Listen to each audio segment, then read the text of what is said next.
Right ఇక రేపు మంత్రులతో ప్రత్యేక సమావేశం ఏర్పాటు చేశారు సీఎం రేవంత్ రెడ్డి.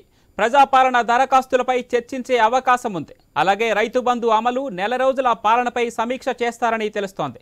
రానున్న రోజుల్లో అమలు చేయాల్సిన గ్యారంటీలపైన మంత్రులతో సీఎం చర్చిస్తారని చెబుతున్నారు.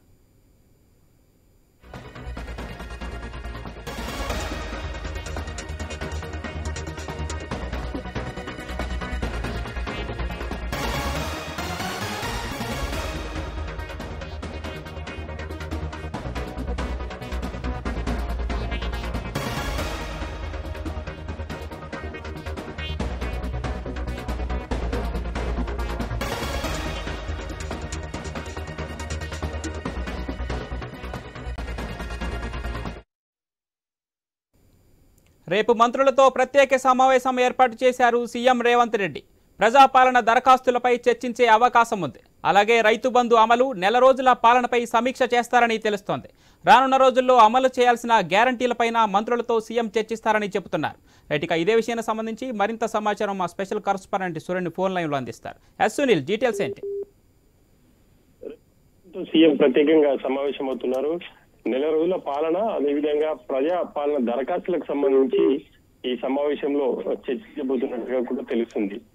ఈ ప్రజాపాలనలో ఇప్పటికే దాదాపు 1,25,00,000లకు పైగా దరఖాస్తులు వచ్చాయి. ఆ దరఖాస్తులు ఎక్కువగా రేషన్ కార్డులు కావచ్చు, అదేవిధంగా ఇందిరమ్మ ఇల్లు, కొంత రైతు బంధు, ఇట్లా వాటన్నిటికి సంబంధించి ఎన్ని దరఖాస్తులు వచ్చాయి ఏంటి అన్న అంశాలు సంబంధించి కూడా ఈ భేటీలో చర్చించబోతున్నట్టు తెలుస్తుంది. ఇక రాబోయే రోజుల్లోనే మరో గ్యారంటీ హామీని ప్రభుత్వం అమలు చేయాలని చెప్పేసి చూస్తుంది. దానికి సంబంధించి కూడా ఈ భేటీలో చర్చకు వచ్చే అవకాశం ఉంది. ఇప్పటికే సీఎం సంబంధించి మంత్రులందరూ కూడా అన్ని శాఖలతో సమీక్షలు నిర్వహించారు. అందులో ఉన్నటువంటి లోటుపాట్లను వాళ్ళు తెలుసుకునే ప్రయత్నాలు అయితే చేశారు. ఇప్పటికే ఎలక్ట్రిసిటీకి సంబంధించి కావచ్చు, అదేవిధంగా ఇరిగేషన్ కి సంబంధించి ప్రభుత్వం ఎక్కువగా ఫోకస్ చేసింది. అదేవిధంగా ఫైనాన్స్ డిపార్ట్మెంట్ కి సంబంధించి కూడా ఇప్పటికే వాళ్ళు చాలా సీరియస్ గా ఫోకస్ చేశారు. ఎలక్ట్రిసిటీకి సంబంధించి ప్రభుత్వం శ్వేతపత్రం కూడా ప్రకటించింది. ఇక రాబోయే రోజుల్లో ఇరిగేషన్ కి సంబంధించి సిట్టింగ్ జడ్జితో విచారణ చేయాలని చెప్పేసి ప్రభుత్వం భావిస్తుంది. అందులో భాగంగానే ఇప్పటికే హైకోర్టు చీఫ్ జస్టిస్ కూడా గవర్నమెంట్ నుంచి ఒక వాళ్ళైతే లెటర్ పంపారు. ఏం నిర్ణయం తీసుకుంటారు అనేది చూడాలి. దానికి సంబంధించి ఈ నెల చివరి వారంలో ఒక జడ్జిని అపాయింట్ చేసే అవకాశం ఉన్నట్టు కూడా తెలుస్తా ఉంది. ఇక గ్యారంటీ హామీలకు పథకం కిందగా 4,000 రూపాయలు ఇవ్వాలని చెప్పేసి ప్రభుత్వం నిర్ణయించింది. ఆ మేరకు దానికి సంబంధించి కూడా అమలు చేసి ఒకవేళ రాష్ట్ర ప్రభుత్వంపై ఎంత బర్డెన్ పడుతుంది, ఇప్పటి వరకు ఎంతమంది లబ్ధిదారులు ఉన్నారు అన్న విషయాలన్నిటిపై సమగ్రంగా రేపు మంత్రులతో సీఎం చర్చించబోతున్నట్టుగా కూడా తెలుస్తుంది. 500కి గ్యాస్ ఇస్తామని చెప్పేసి ఎన్నికల ముందు కాంగ్రెస్ హామీ ఇచ్చింది.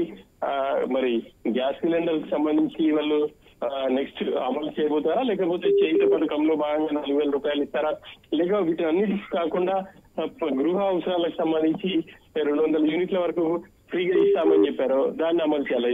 ఈ మూడిట్లో దేని ముందు అమలు చేయాలనేది కూడా రేపు మంత్రులతో సీఎం చర్చించే ఛాన్స్ అయితే కనిపిస్తా ఉంది.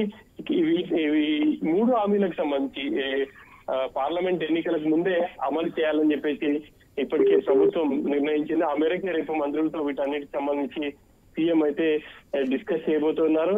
ఆ తర్వాత తొందరలోనే ఏదో ఒక హామీని నెరవేరుస్తామని చెప్పేసి ప్రకటించే అవకాశం ఉంటుంది. ఇక రైతు బంధుకు సంబంధించి ఇప్పటికే వ్యక్తమవుతున్నాయి. చాలా మంది రైతులకు ఇప్పటికీ కూడా రైతు బంధు అందలేదు. కొంతమందికి మాత్రమే రైతు బంధు వాళ్ళ ఖాతాలో జమ అయింది. వాటన్నిటికి సంబంధించి రేపు మంత్రులతో చర్చించి ఆ తర్వాత నిర్ణయం తీసుకోబోతున్నారు. Pawan, right, thank you Sunil.